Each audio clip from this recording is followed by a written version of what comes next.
கலந்த மாளிகை காதல் காதல் ஓவியம் கலந்த மாளிகை யாருக்காக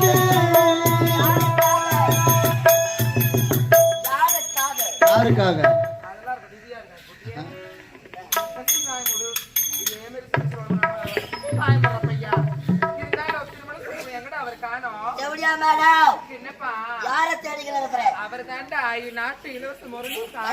போனானே அவனுக்கு கல்யாணம் இல்லை.